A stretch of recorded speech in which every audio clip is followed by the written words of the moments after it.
Hello everyone, this is Group 11 and our topic is threats in mechanism for data security in mobile application. My name is Yaoyao Li and my teammates are Chen Jing, Kai Yang, and Hao. About 10 years ago, smartphones started a new revolution in the mobile market to change the society. Along with smartphone, something new named mobile application has developed a lot.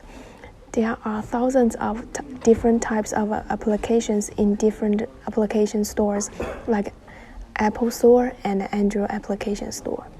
People can download any kinds of application they want.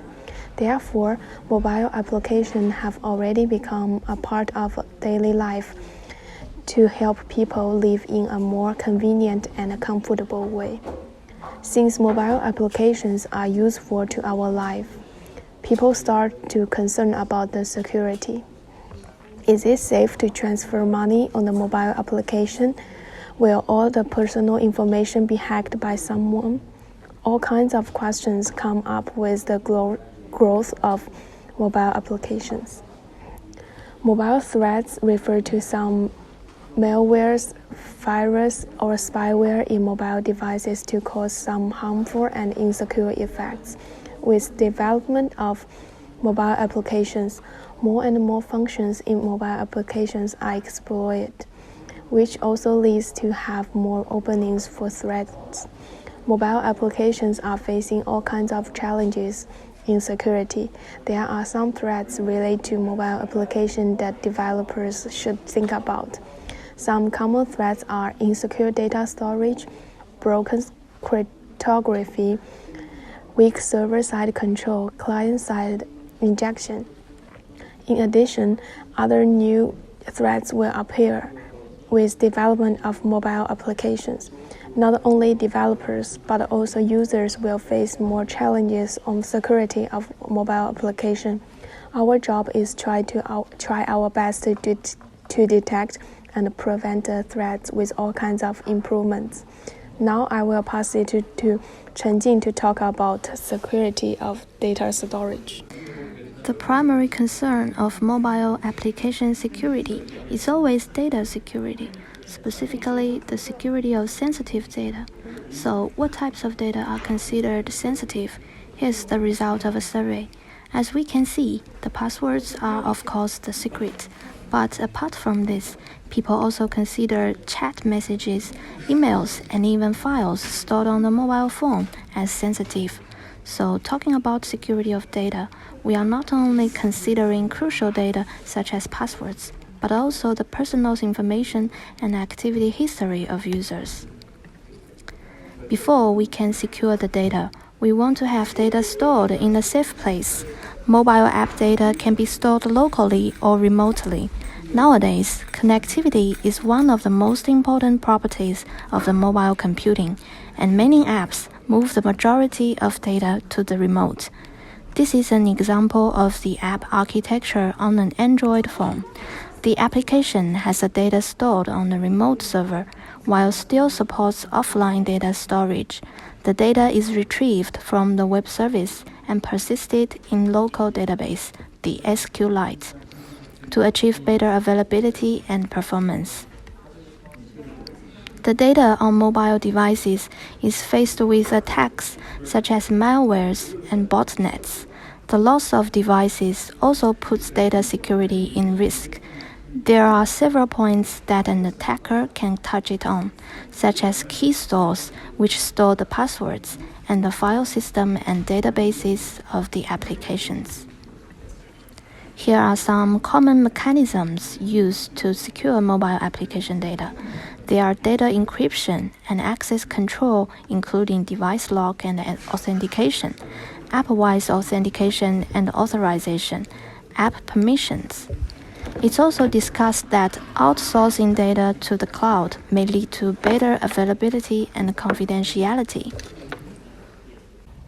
Now it is my turn to introduce the identifications used by the mobile applications. Password is the most traditional and extensively used verification code for authentications.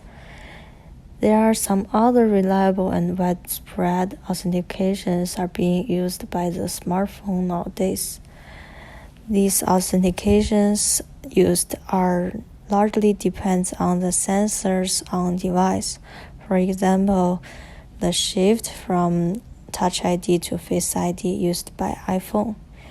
Touch ID is an electronic fingerprint recognition feature designed by iPhone that allows users to unlock Apple devices making purchases in various Apple digital markets like Apple Store.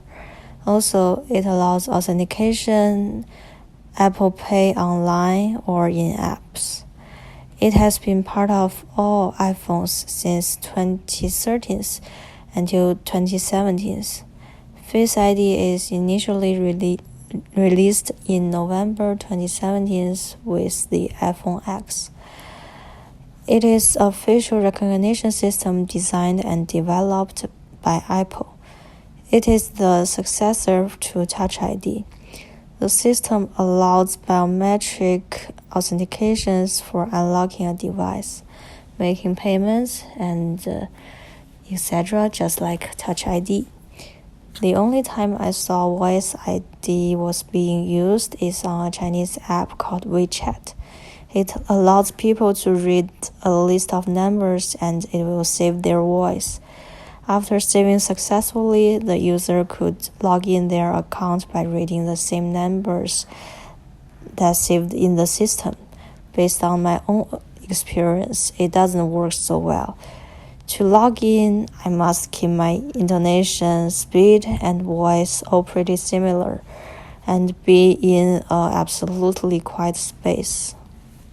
Stream cipher and block cipher are widely used in mobile application for security. Stream cipher is a fast but insecure way to code, and the example of stream cipher is RC4. The improvements of RC4 are using longer key lengths, using RC4 based on random number generators, and using MAC together. For blocking cipher, it is more secure than stream cipher, but it takes more memory.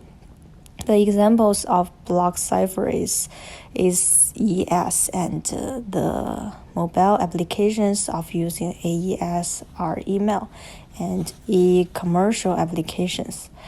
In our paper, we will do a detailed introduction and comparison between both ciphers. Thanks for my teammate. Next, I will introduce some solutions in mobile application security. What can developers of mobile applications do? First, you need to know your platform. Understand what the operation system is doing.